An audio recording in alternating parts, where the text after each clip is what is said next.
All right, we're live. Good morning. Welcome to the latest episode of the blog's webinar. My name is Wolfie Zhao, research analyst at the blog. Very excited to be the host for our latest episode, which will be focusing on the roadmap towards institutional adoption for crypto in Asia. Before we jump into our discussions, I would like to quickly introduce our panelists today. We have a very interesting mix of backgrounds. Got Leslie Lam, the CMO of CoinFLEX, derivatives crypto exchange. We got Mr. Vincent Turcotte, sales director at Eventus Systems, which specializes in trade surveillance, risk, and compliance management. And we also have James O'Brien, CEO of Valkyrie, which I'm sure a lot of you are also familiar with. They recently launched a Bitcoin futures ETF in the US. Finally, we got Gerald Gold, co-founder and CEO of Sygnum Singapore, which is also a digital asset manager, sort of serving as a bridge between the crypto and the traditional institutions. Welcome all. Thanks for taking the time to join us today. So I think like 2021 has been pretty unique. I think it's arguably one of the most interesting and eventful years throughout the crypto history over the past little bit decade. I've seen a lot of very exciting news, not just from retail driven, but also institutional adoptions from globally. We got like public companies buying Bitcoin as treasury policy. We have seen the launch of Bitcoin futures ETF. We also seen a lot of crypto native, like Bitcoin native mining companies going public, and also traditional energy companies going into the Bitcoin mining business, like all in. Obviously, a lot of the news were kind of driven by North America and the US. But turning back towards like Asia, I wonder. I guess like this is my first question to sort of warm up our stage.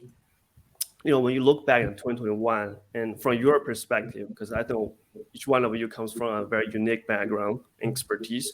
So based on your perspective, like what is the biggest change or development in terms of institutional adoption in Asia that really stands out to you over the year? Was it the product that's catering to them? Was the the profile, the composition of these local institutions, or was their investment volume, their interest? I don't know, anything. What's the biggest thing that stands out to you? Anyone wants to jump in and get us started? Yeah, sure. I can start by giving a really quick recap. What's been interesting, I think, is the institutional investors are now investing with a mixture of different approaches. And it's becoming more evident that beyond direct participation in the market, so buying the underlying assets, the tokens themselves, people are also now starting to invest through other mediums such as managed accounts and fund of funds, private funds, and also other types of proxies as well, right? Like Wolfie, you mentioned that lots of crypto companies have or are in the process of going public. So Coinbase obviously is a really obvious vehicle for a lot of the retail investors and also institutional investors to get in. But there are ETFs now as well, such as RIGS, for example, which is a clean energy crypto mining ETF, and it's actively managed. I think it rebalances every single month. And in that way, it allows people to invest in companies across the crypto mining space, specifically in crypto mining infrastructure companies. So there are a number of ways that people are trying to figure out, how to get comfortable investing in this space. And I'm sure what we'll be talking about today is what are advantages of, kind of going about the crypto space through these different mediums or a combination of these. Can I just add on to that, what Leslie said, because I think, I completely support her perspective and view. I think this year, at least from the Sygnum vantage point, we've really seen the beginnings of institutional adoption, right? And, it's really the early adopters on the insti side making way for the early majority. And as they have transitioned, from the more folks who were perhaps a bit further out on the risk curve to folks who are far more conventional in terms of their thinking around how to implement crypto exposure as part of a diversified portfolio of traditional assets. You're seeing the buying patterns or the implementation approaches also transition from direct token exposure, as Leslie was alluding to a more conventional asset management type approach, right? So we've seen on Sygnum side the last let's say the last 150 institutional clients that we have onboarded as a group. Contrasting that to the first 150, we're now about 900 in total across the group. The last 150 to have come in, I think they are far more traditional in terms of their desire to maybe experiment on the direct token side, but also implement through, again, more traditional means like passive exchange-traded product, exchange-traded funds with a basket of crypto assets underlying it, or fund of funds, or directly managed funds. And I think the transition will continue, to take hold over the next year. I think maybe to add one more sort of theme that's characterized 2021, it's certainly increasing regulatory clarity across all the markets in which we operate, and accompanying this increased regulatory clarity. So the rules of the road are now finally being established, and accompanying that, we're seeing increasing regulatory scrutiny. So now that the rules are clear or clearer, they are being enforced, and I think that will be certainly a major theme moving forward. I have to agree with both, and I think that for me, it's, if you want to generalize it, it's the ability now for crypto assets to sort of move into the TradFi space. By commingling aspects of, for instance, the ETFs that we've all discussed. And I now have Bitcoin in my IRA. I don't want to tell you the level that I bought it at, but it's something that that I would have 2 or 3 or 4 years ago not been able to conceive. And then other aspects of it too, other products that have sort of segregated out the operational risk of Bitcoin from the price risk. Prime examples would be, for instance, the NDFs that are being offered by some of the investment banks to, let's say, family offices and other traditional asset managers that want to be able to participate in it, but are restricted either by covenants within their investment agreements or simply by operational hurdles that they just can't get involved directly with Bitcoin or with other crypto assets.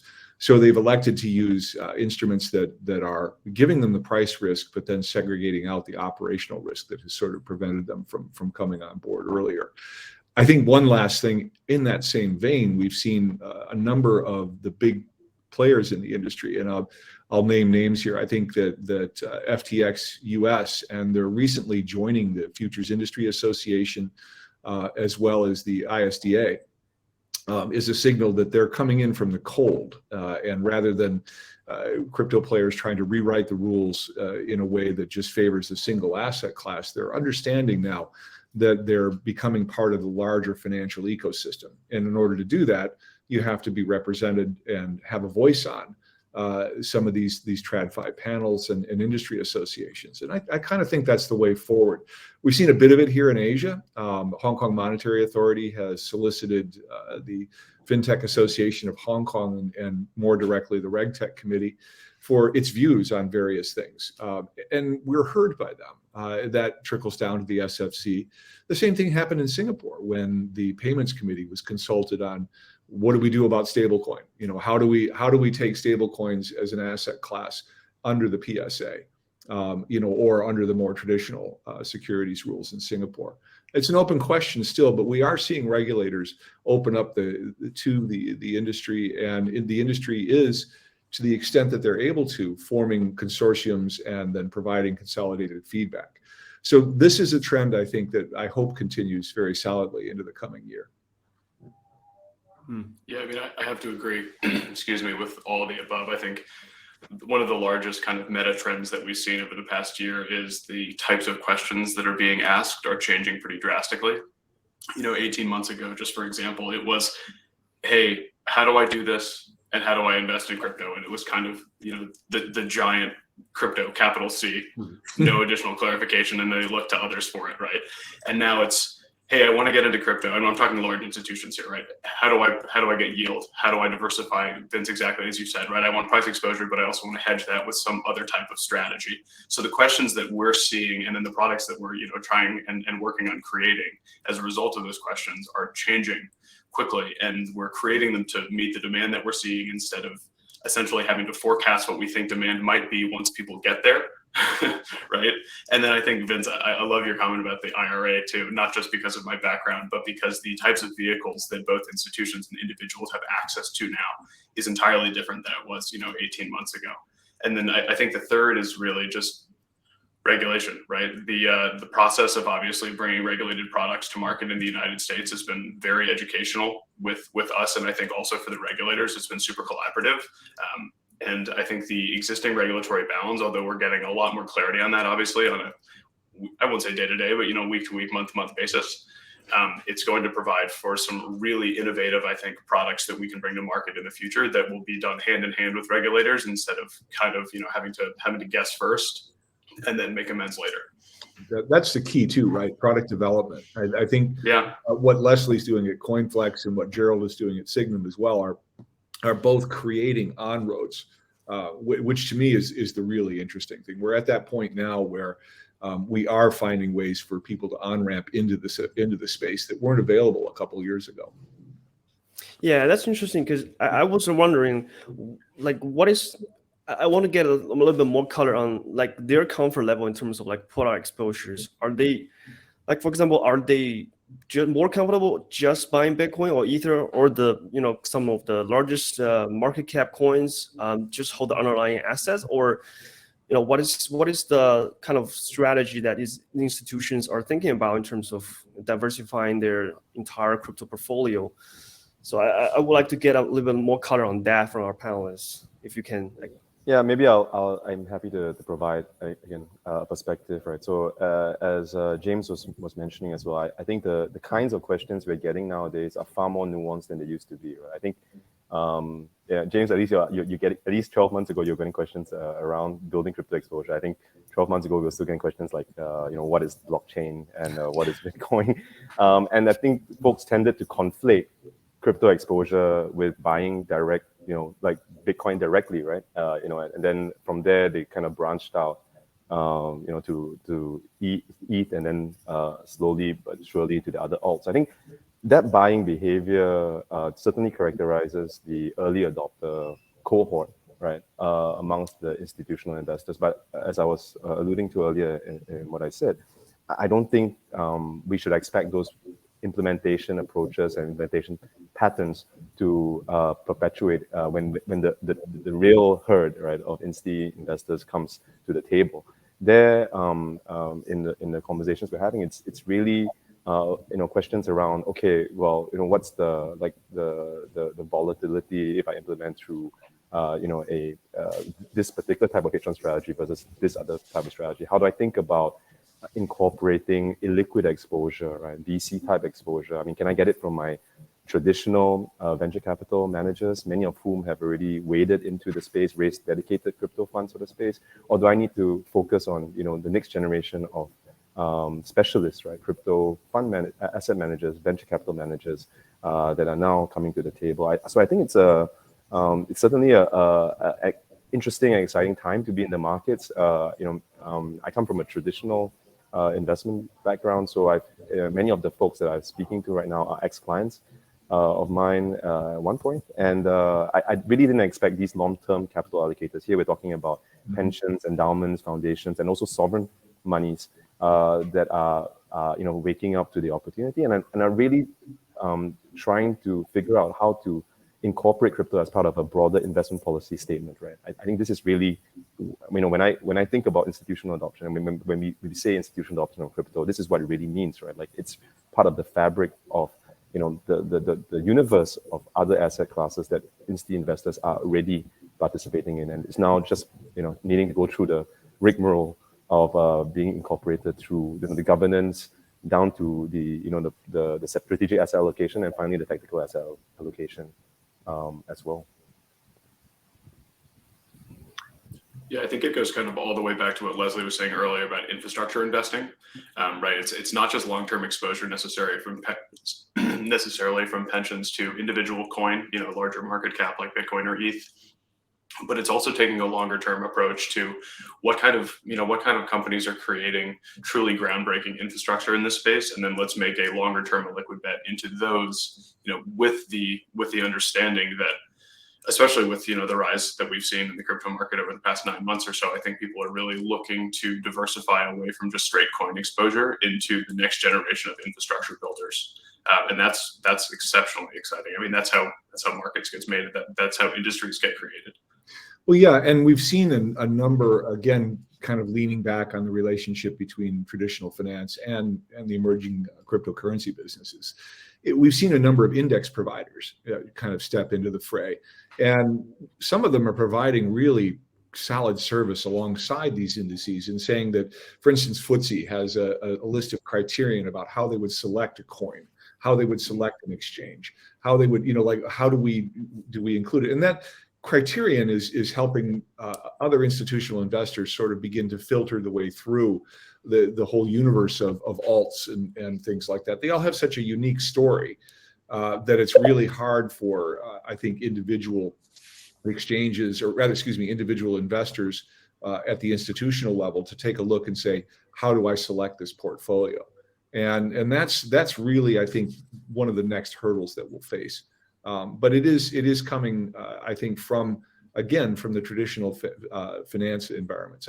I heard one interesting comment, and not to digress too much, but there was a webinar we hosted over the summer where we had Joe Schifano, our global head of Reg Affairs, hosted Hester Peers and some senior representative from the CFTC as well.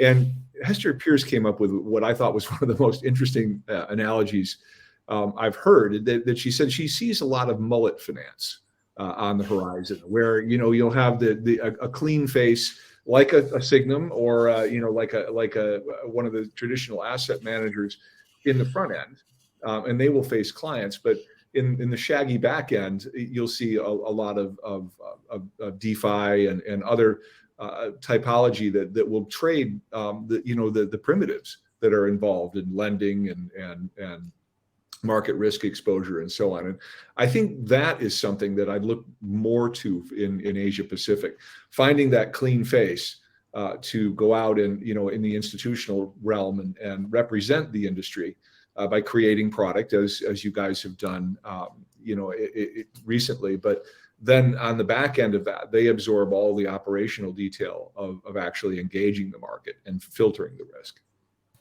I think I'm going to cop that phrase, Vince. Yeah, I don't know whether I can rock the mullet, but I do a lot of these panels, and I never fail to bring it up because I think it is really a great analogy. Yeah, the DeFi mullet is one of my favorite sayings out there right now. Yeah, I think apart from investing through proxies or delegating a lot of ways to find that crypto exposure, I think direct market participation is really the core ethos of crypto after all. And I don't think that should be understated because, Vince, as you were saying, the investors in Asia are fairly sophisticated already. And what I mean by that is when you talk about crypto with a lot of these institutional investors in our backyard in Hong Kong, the narrative tends to start already with crypto yield. Long past, why is this something that I should be looking at? It's already something that they've sort of given up on, just not paying attention to it and saying, right, if I'm going to need to understand this, who should I be looking to get the right information, the correct information to figure out how to get started? And so I think the impetus for this crypto curiosity is really portfolio diversification. But what really hooks them in is understanding how the crypto yield landscape works and how it's changing fairly quickly. Because if there's one acronym that you can label for Asian investors, it's FOMO, right? Right. You talk to them 1 month, you go back to them in 4 months because they've decided it's not for them now. And in 4 months, so much has changed and they go, holy moly, like, how did this happen? You know, I should have been grabbing coffees like more regularly, right? So a really big focus that we're really building for at CoinFLEX are people who consider themselves passive capital allocators or investors. Most of the exchanges out there are building for the active traders, but that segment is still fairly small. A lot of the guys that we're talking about right now, they fill up a much larger segment that I don't believe are really that well serviced by like the current product set when you look at exchanges specifically. And so there's a new suite of crypto yield products that I think are being built in the space in a very hybrid way between CeFi and DeFi that are helping these investors to navigate through that market participation. And so, you know, these investors might start off with a goal in mind to, you know, diversify their cash, their dollars, right? And so they'll make that initial conversion from fiat to stablecoins such as USDC, and then they'll find a million things that they can do by holding stablecoins. But then that narrative starts to progress quite quickly when they realize, okay, I've been, you know, getting these yields on stablecoins, wonderful, but wow, the yields in DeFi, for example, or DeFi innovation-led yields can be so much higher than what I'm getting on stablecoins. And then they'll try out things like automated market-making products, right? And then they'll figure out, oh, wow, I don't have to be a market maker, like a professional market maker with the full built-out, you know, team, infrastructure, all of that, but rather I can, as an individual, or even from a institutional capacity, for example, as a family office, be able to be a liquidity provider and access these yields. Oh, wow, that's actually really cool, just with a bit of education. So we're seeing that narrative progress fairly quickly with a lot of the more nimble institutional investors. I'm not talking about the banks here. So there is this nice kind of middle ground for these investors, you know, to already play with right now. And I know a lot of the Asian investors are kind of taking those opportunities kind of by the horns, if you can call it that. That's interesting. I think I wonder, like, what is the sort of like the mindset and mentality for these institutions, especially in Asia? Are they more comfortable, like you mentioned, like passive income? I wonder if that's part of the strategy, just to, you know, hold some of Bitcoin for a long-term potential, or are you already seeing them becoming more of like an active trader in the space? So what's their thesis in general, like in Asia specific, or how yield generating opportunities? Yield generation opportunities. They all come in with a more long-term mindset. I don't think that's disputable. No one is really coming in saying, hey, I'm only looking to get into this for 1 quarter and then I'm out. So it's definitely a longer term thesis, but it's not just buy, hold, I'm okay not doing anything with my coins. It's great. I am trying to figure out operationally who I should be kind of plugged into, to make sure that, you know, I'm doing things in the proper way, custody, you know, fund admin, all of that stuff.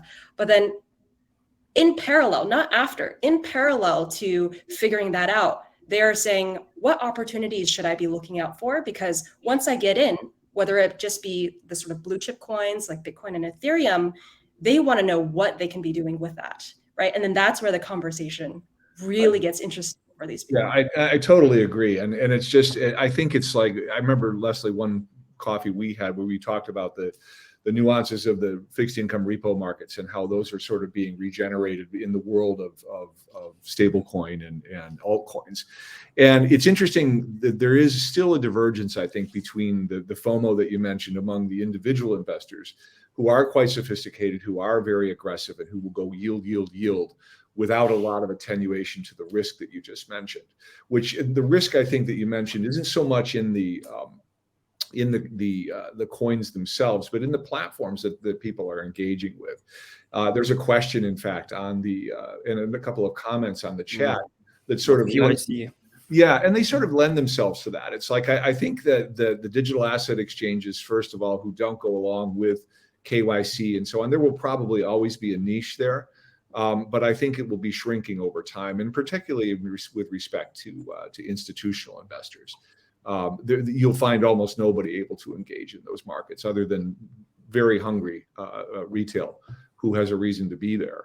I think that going on, through these questions, they absolutely relate to what we're talking about, and that's the idea that, you can have an institution who really wants to get engaged, but he has to walk through a series of hurdles to get there. He has to understand the platform he's dealing with. That risk of that platform has to be acceptable to his risk committee and his shareholders. And then you have to go on and say, okay, what are the actual mechanics of dealing in these markets? And do we have the infrastructure to do that? And I wouldn't, for my own part, underestimate the banks, particularly the investment banks. They have a horde of smart people. And as time goes on, you're seeing more and more engagement of these people internally at banks, like the big banks, like the JP Morgans and the Goldman Sachs and so on, that are studying this in enough detail that when the capital, the opportunity versus risk equation shifts to their favor, then they will definitely be engaged. And I think, once again, that they will package that product and offer it on to everybody from high net worth private banking clients to institutional clients as well. And I think that's an emerging theme that we'll probably see quite a lot more of that in the coming year. Yeah, I mean, speaking as Sygnum, a CeFi player in an otherwise decentralized asset class, has always been a bit of a strange animal, right? I think to Leslie's earlier comment, right, about how direct market participation is the core ideology of the crypto space, I can't agree more. However, for intermediaries like ourselves, I think knowing that financial intermediation is now an option for market participants rather than an obligation, I think really changes the dynamic for us. So every day, right, we are having to prove and justify the fees that we charge our clients to allow them to access the market. At the same time, every day, our value proposition is being validated by the clients that are coming on board and bringing more and more of their values, their assets onto our platform. And the reason is clear, right? I think for many institutional investors right now, and I also don't think there's it's not a uniform group at this moment, right? There's the early cohort, the ones that are out there on the risk curve, trying to squeeze out any sort of additional yield they can get, transitioning away from stablecoin lending to other altcoin lending. But then, Gerald, not to interrupt, but would you put the family offices in that first group that you just mentioned, the more aggressive yield seeking?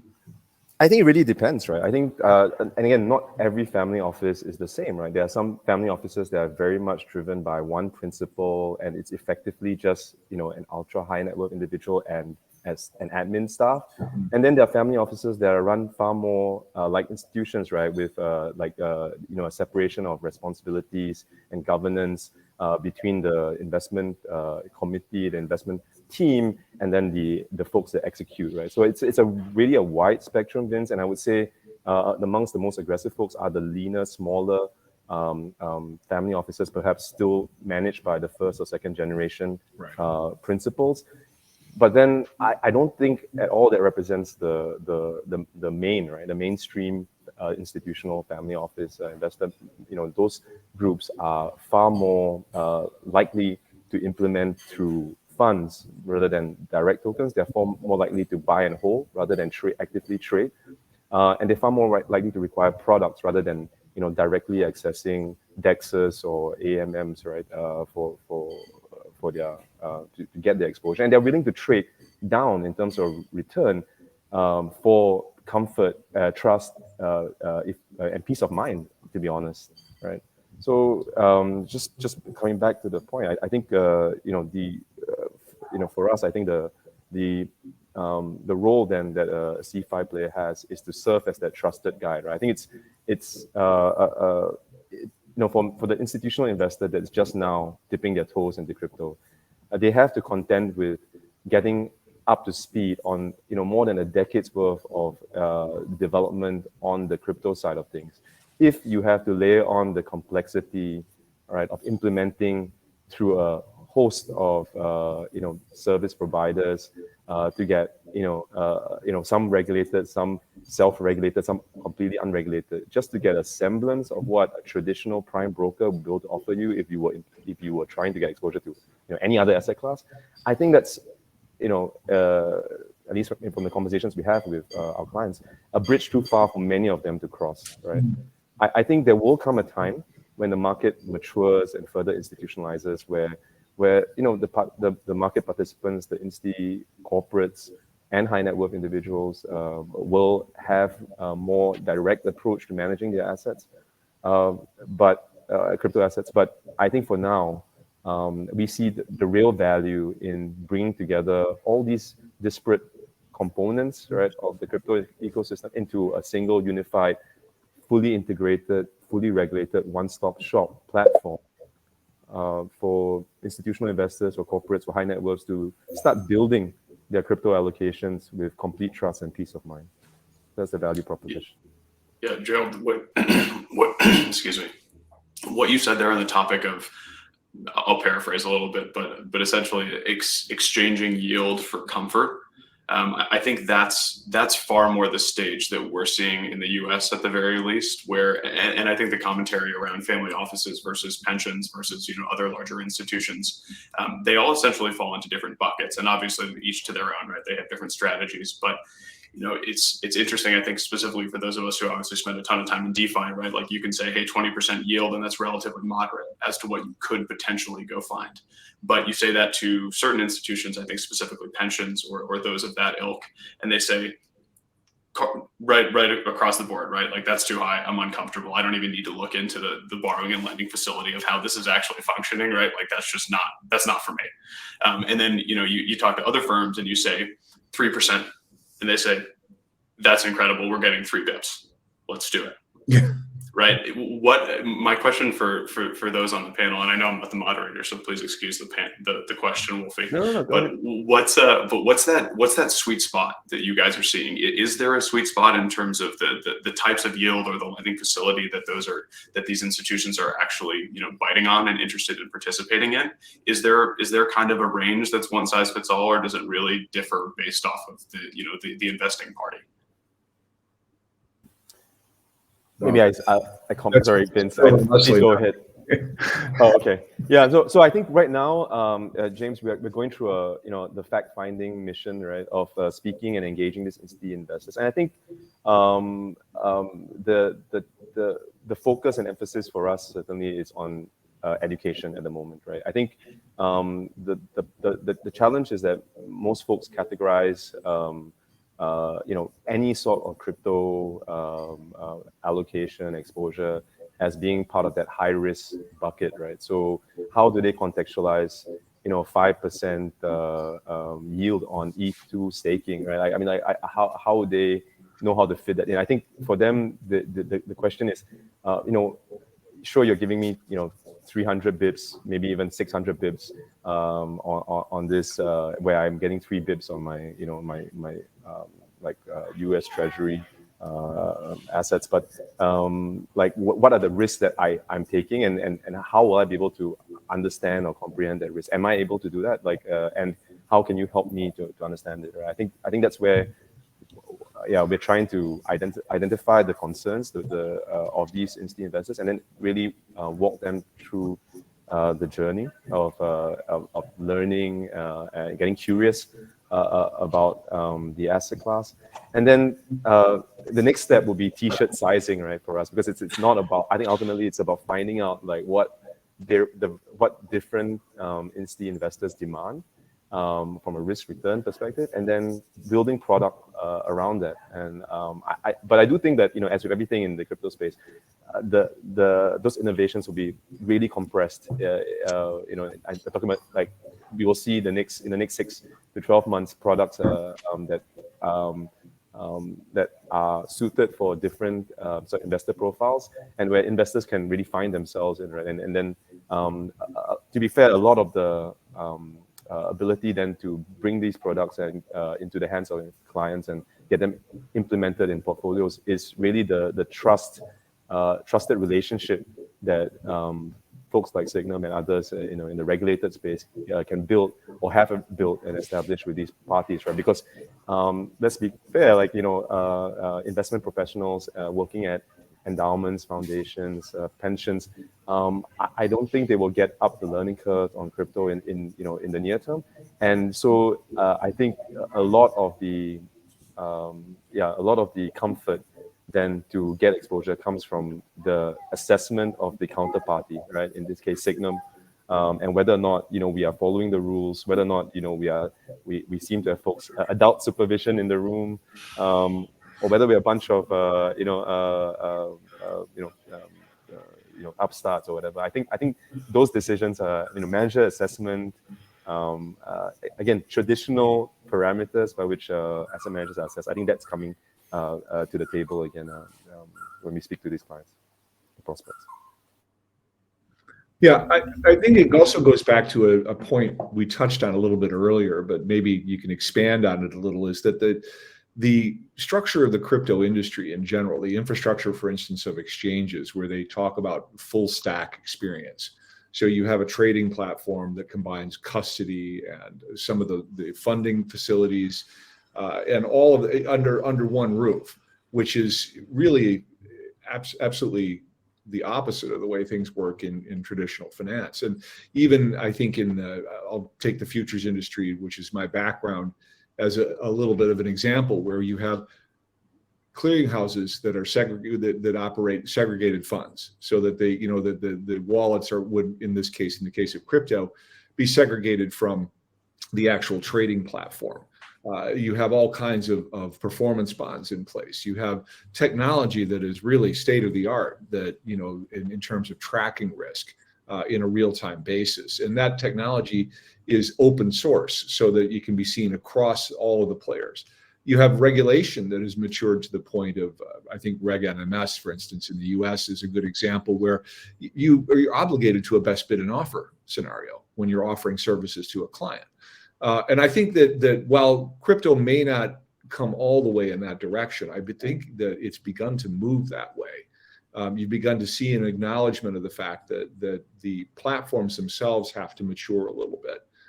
The instruments as well. I think if you look at stablecoin is always the favorite example. If stablecoin were created in a different environment than the one that it has been now, it would be regulated like a money market mutual fund. It's basically the same thing. And now we're struggling to find out where it fits in say dual jurisdictions like Singapore has, where they have the PSA regulating one segment of the market, and then securities like say SCOs and STOs regulated under traditional securities regulation, and the stablecoin falls somewhere in the middle as far as everybody's concerned there. So they're talking about creating a special category for it. Well, is that the way we want to go? I think it's something that it's a question that needs to be answered across several jurisdictions before we decide what the final, or what the end state rather of the platforms will be. And that gets back to, I think, some of the questions that are here on the chat from James, James's comments in particular about the role of technology.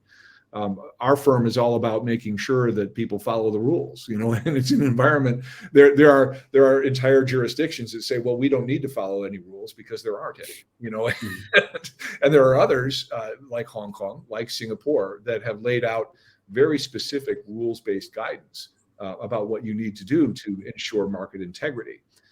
So I think that evolution is really gaining traction. And as we get more clarity from the larger jurisdictions that people look to, like the United States, we'll begin to understand more how that will pull the rest of the industry forward. So sorry, that's a lot in a short segment, but I think it is what's required for gaining institutional adoption beyond what we have right now, beyond the first mover status. Well, I think the sweet spot. It's not just about their comfort level, right? It's about like what's the regulation that allows them to have to begin with. The regulations in the U.S. and the APAC are kind of different in their own in terms of getting institutional investors the exposure to the crypto space. but I mean, if you look at the two parts, like, is there anything like difference between the two? Like, if you look at Asia and the US, North America, are the kind of regulations, how they differ from each other in terms of, like, I don't know, encouraging or discouraging the institutional adoptions? I mean, because like the landscape, the culture, the society, I mean, there are a lot of differences, obviously. So I don't know how that trickled down to the crypto ecosystem. I think in Hong Kong and Singapore, we're very fortunate. In Asia in general, but I think in particular those two jurisdictions have more clarity on on how the platforms will be regulated, and how the participants will be viewed. More clarity here, I think, than in some of the larger jurisdictions. And so I think that you're going to continue to see, I guess, volumes now. I saw a report from Goldman recently that if you combine Asia Pacific proper and the subcontinent together, that's still over 40% of crypto volume. So it's we're seeing that as I think again, it's sort of industry leaders in the space. I think Asia steps forward in that regard. Jenny, any thoughts? I don't know whether James has any comments about North America versus Asia regulation, but Sygnum operates and is headquartered in both Switzerland and Singapore. So I think certainly can share a perspective about how evolving crypto and digital asset regulation is driving institutional adoption within those two markets, and then in the broader EU and Asia region. I think. Like Singapore and Hong Kong, I think Switzerland is certainly at the forefront of crypto innovation and regulation, and with increasing clarity. In February this year, for example, the Swiss Parliament passed the Distributed Ledger Technology Act. Right? It's actually called the DLT Act, which gives legal status to tokenize assets, tokenized securities, and crypto assets. And I think it's when these rules are enshrined, then there is no longer any fig leaf behind which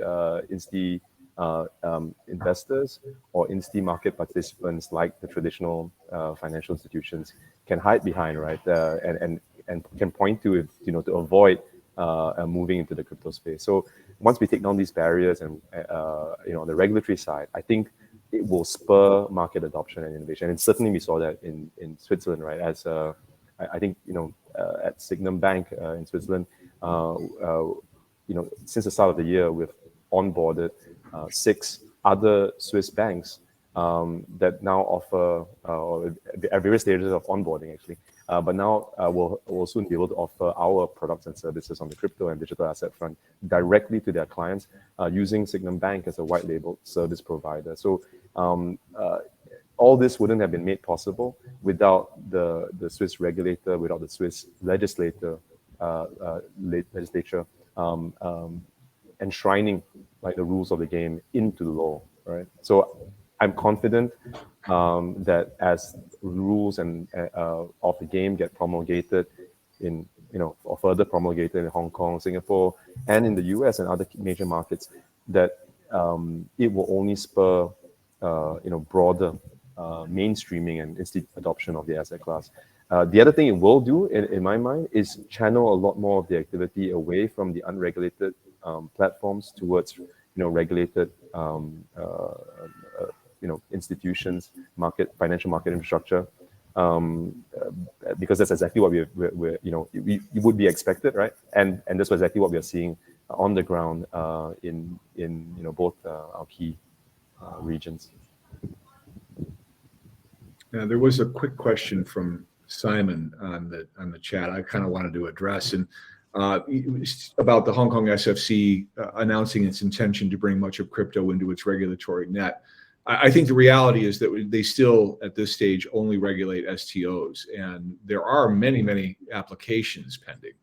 But there is also a legislation pending for this year that will then establish the SFC as the primary regulator for the rest of the cryptoverse across products.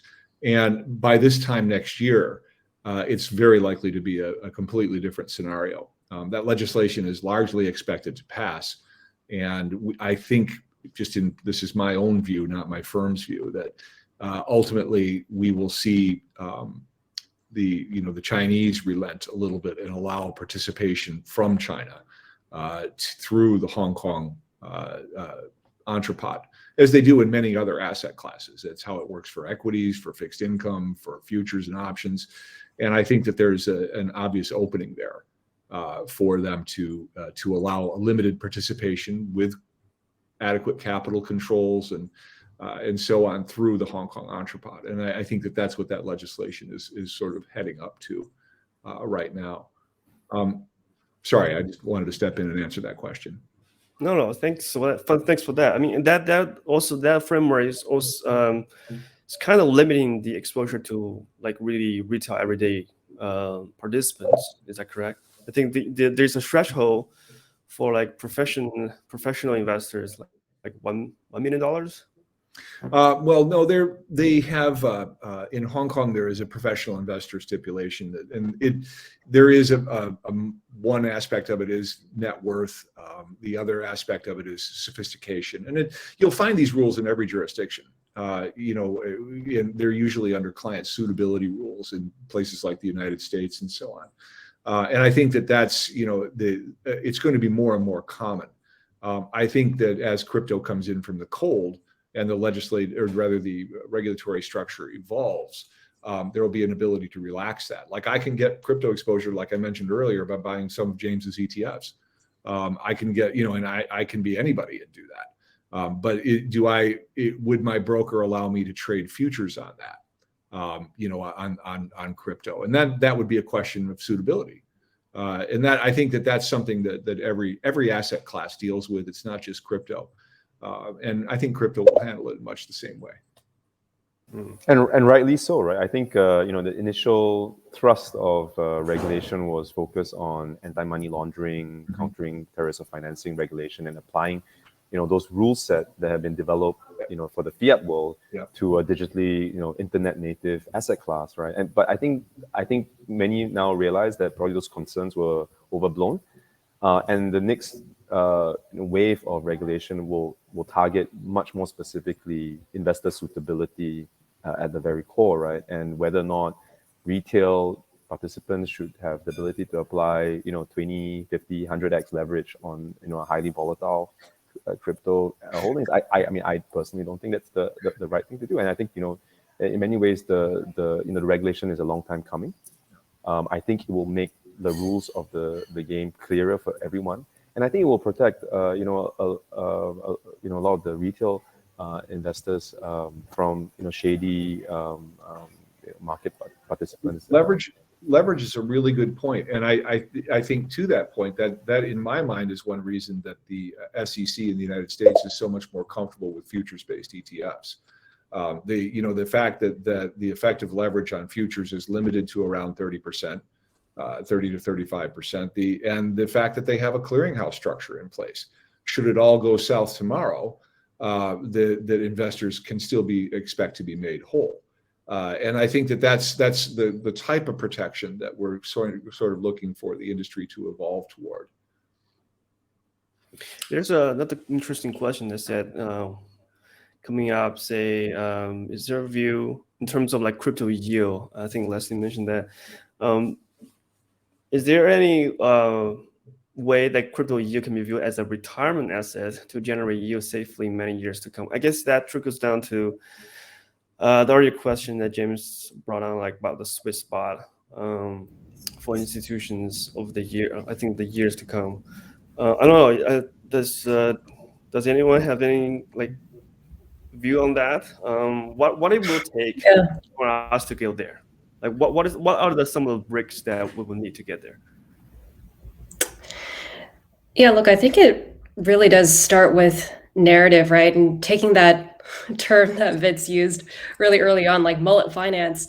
A lot of these crypto yield products that I think people resonate with are products that they understand because it productizes something difficult on the back end, right? One of the most favorite phrases of crypto people or crypto builders is, we're abstracting away the complexity of X.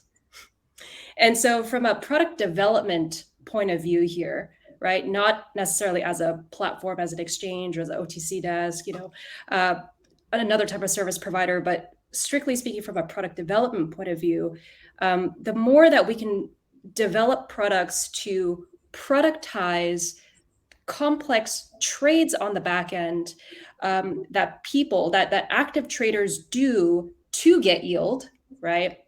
Such as the basis trade, for example, that's where we'll start to get more of the mainstream to understand how to access these yields in a much safer way because they understand what it is that they're holding.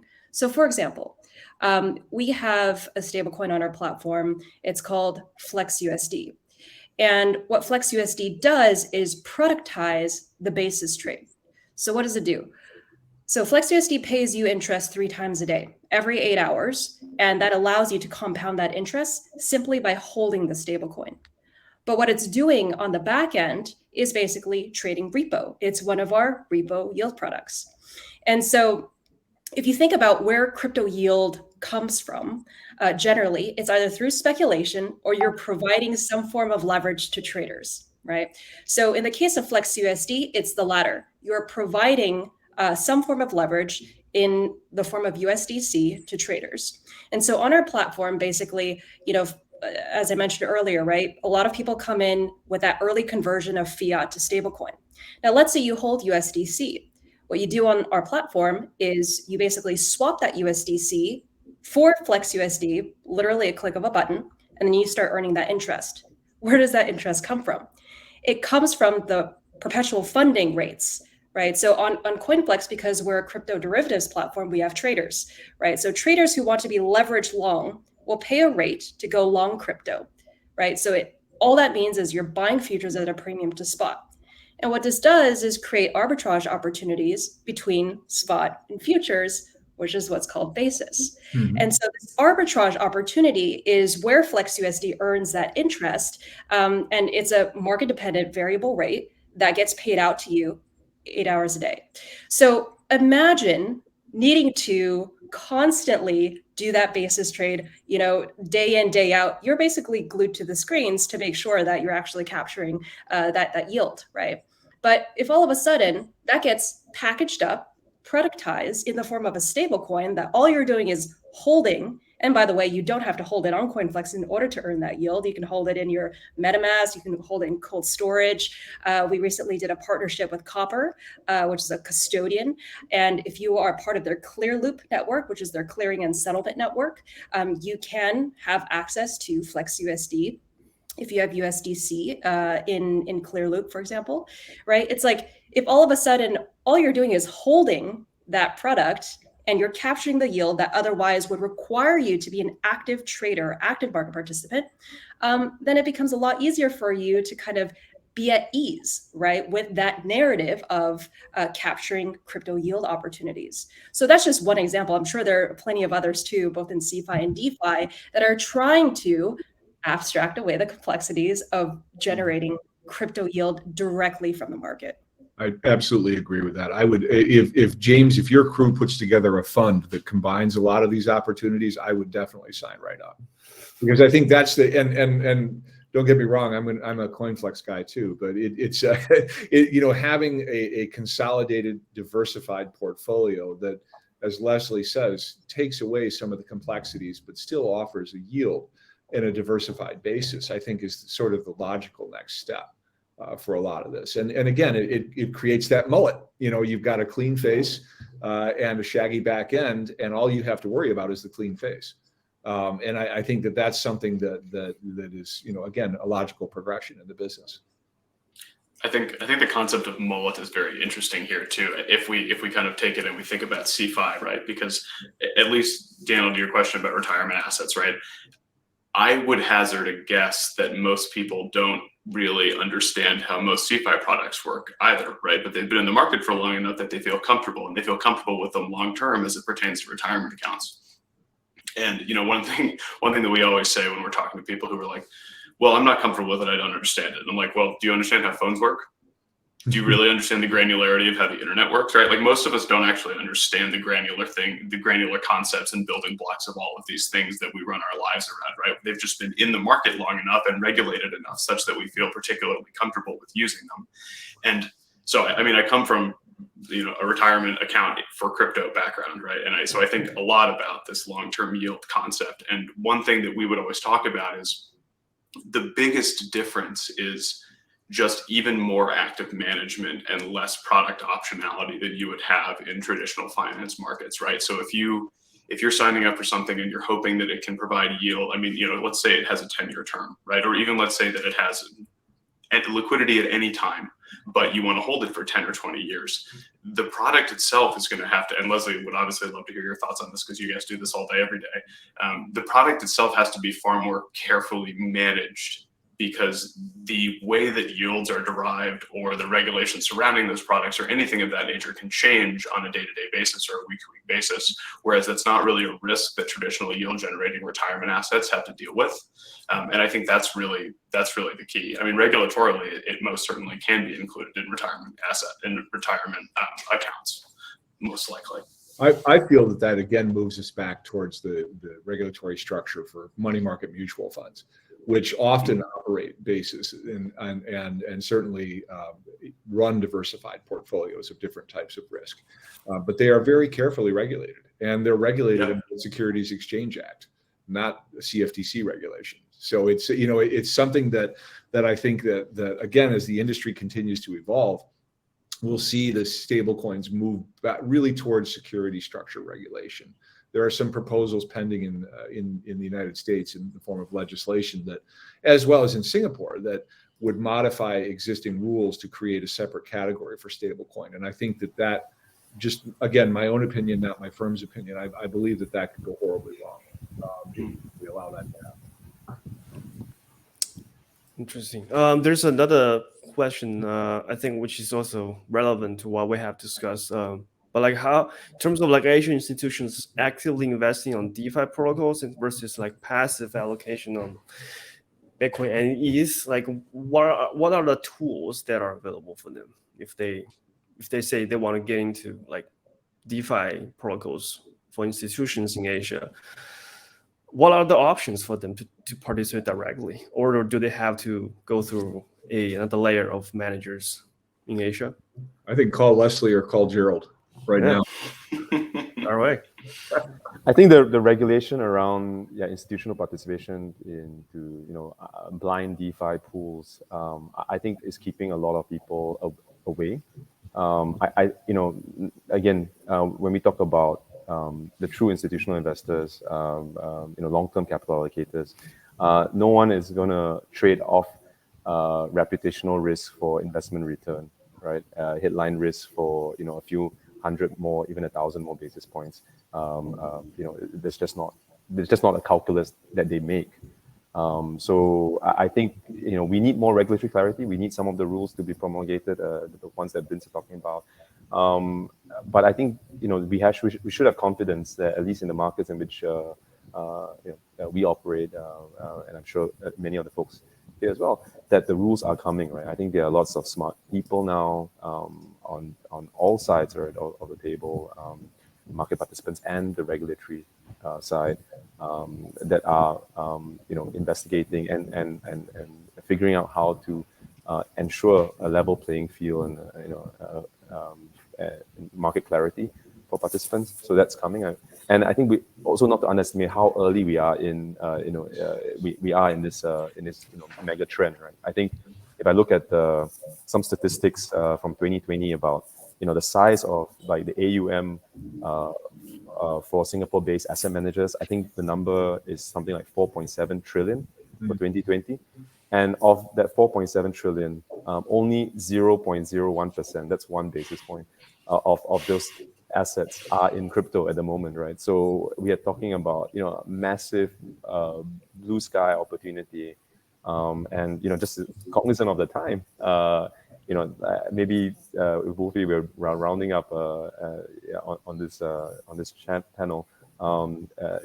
I think it's worthwhile to give that call to action, right, for folks listening in and for investors, corporates who are curious, right? I think really to get informed, right? I think there's a lot of literature out there now. There's a lot of regulated intermediaries that can help folks get informed and then get involved, right? Because I don't think you can afford to sit it out. I think this is one thing's for sure, right? Institutional adoption, the mainstreaming of the asset class, I think it's well underway.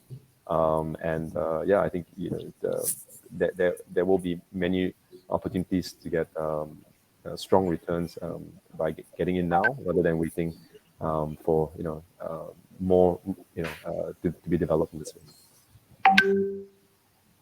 Earl, anything else to add, Leslie?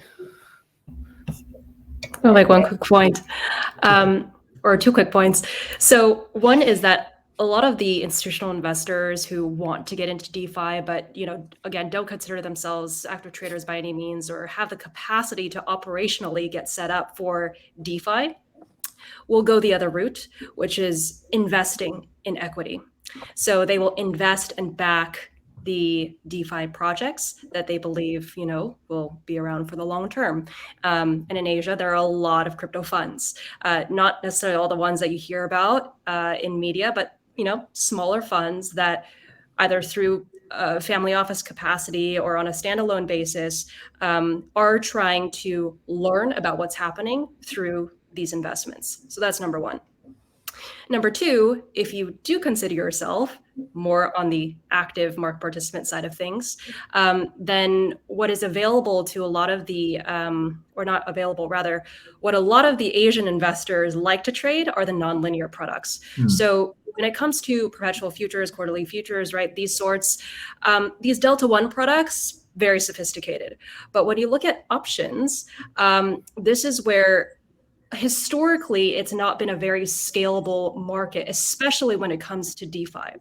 But I'll plug here QCP Capital, which is one of the largest crypto OTC desks out in Asia and based in Singapore, so in Gerald's backyard. But QCP Capital came out with a blog recently basically documenting this whole new niche within the DeFi space called DeFi options vaults. I will not get into that because we are already over time, but I highly recommend that you just look up this keyword, DeFi options vaults in QCP Capital, and you'll get to understand, again, going back to that whole thing about, abstracting away complexities of doing this and that. This is one segment within DeFi if you're interested in figuring out how to earn yield by selling options, which is something that Asian investors do quite well. They like selling volatility. Then, this is something that is helping to productize, doing that options trade and helping you earn fairly competitive yield. So I'll just kind of put it to I that. saw that article. I loved it. Yeah, same here. I think that one of the interesting point, I'll go back to my TradFi background. My very first job in the industry was working at a Wall Street investment bank, selling options for yield on a guaranteed return fund.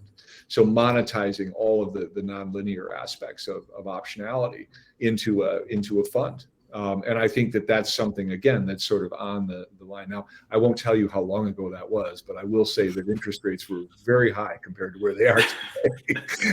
So, but it was, the idea of being able to monetize the nonlinear function is again, something that we're standing on the brink of. And it can be done within other types of platforms too, without having to do it in DeFi.